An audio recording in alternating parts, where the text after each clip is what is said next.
We assume a small but massive shell and a very small mass, regardless of point mass, being gravitationally attracted to one another. Turns out that the gravitational field of the shell is just the same as it would be if it was a solid sphere, assuming uniform mass distribution. That was specified in the statement of the problem. And inside the shell, zero gravitational field.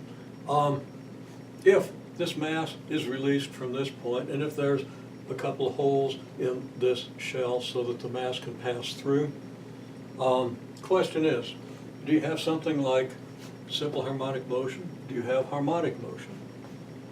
Well, ask people, okay, does it undergo simple harmonic motion? And nobody seemed to know what the condition for simple harmonic motion is. The first thing you've got to understand is that simple harmonic motion occurs when the net force is negative kx, a restoring force. Okay, but with a constant restoring with a restoring constant. Okay, a restoring force that's directly proportional to the distance from equilibrium and toward the equilibrium point. And this leads to the equation, the differential equation, which we don't have a method for solving, most of us. Some people have been through the differential equations, but which you can verify to have two arbitrary constants, a and phi, and to be expressible in this form, with omega equal to the square root of k over m. This is just absolutely simple. This is where everything starts for simple harmonic motion. And if we don't know this, well, then I've got some insight into the fact that nobody's done the problems for simple harmonic motion, which I've noticed because nobody's turned them in. Okay, get on that. Now, here, in this situation, r would be your axis, not x. Of course, we can call this x if we wish, but I'm going to call it r. So we would express it in terms of r and not x, but just using a different notation. F net would be negative kr, r of t would be a cosine omega t plus phi. The question is it so? Well, no, the net force is negative g little m big M over r squared. Okay, that's not a negative kr. R is not even in the right place. It's in the denominator. You have a negative 2 power of r where you have a power 1 of r here. You're off by 3 powers. No way.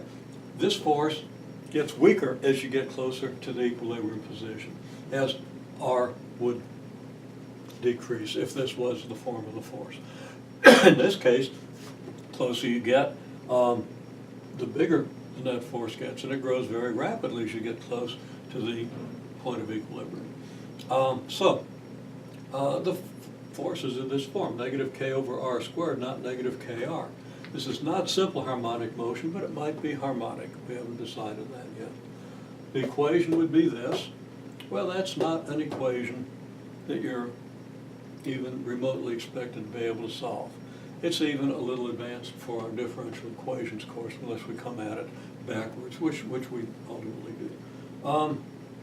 So the thing you can say is the potential energy. Okay, G big M little m over r. Okay, gravitational potential energy.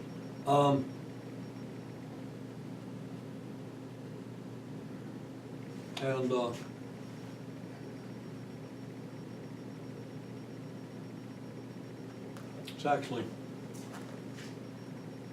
well, okay. So you got total energy here, right? Where R naught is your point, the R at the point of release.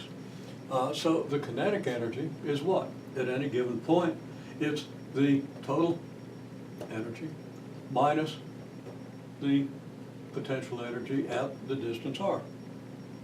Okay, because there are no dissipative forces, this is implicit, and the potential plus the kinetic energy is therefore constant.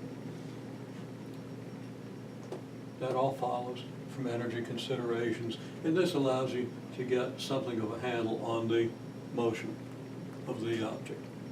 Okay, We also mentioned there's some just very basic differential equations that apply in this course, and they're very easy to solve.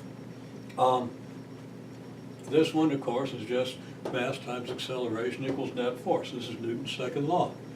This one is, well, this one is of exactly the same form, except it's for rotation, so we're using moment of inertia and net torque. And these quantities are pretty much all vectors. I didn't always put the arrows over them. We have this equation. What's this equation? Well, it's exactly the equation that we have to, that we get for linear restoring force, okay? Restoring force proportional to distance. The F net equals negative kx.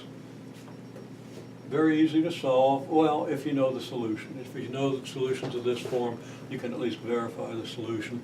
And in a differential equation, of course, it's actually very easy to prove that solution.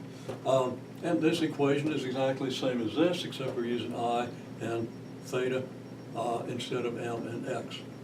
And of course, k would have different units. We have this equation. What's this? Well, it's the same as this equation, but now we've got a frictional force, which we might assume to be constant.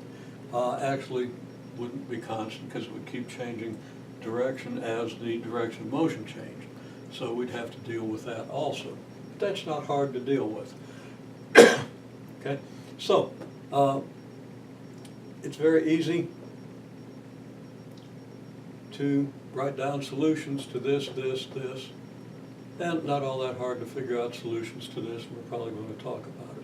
And those are starting points for our entire analysis.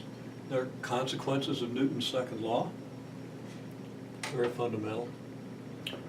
So we have a variety of problems. We want to learn to deal with these problems symbolically so we don't get hung up in numbers and units and so forth. We're pretty good with all that. And we want to try to pull together all the ideas of the course into a nice little set of principles and the ability to move symbolically from principle to application.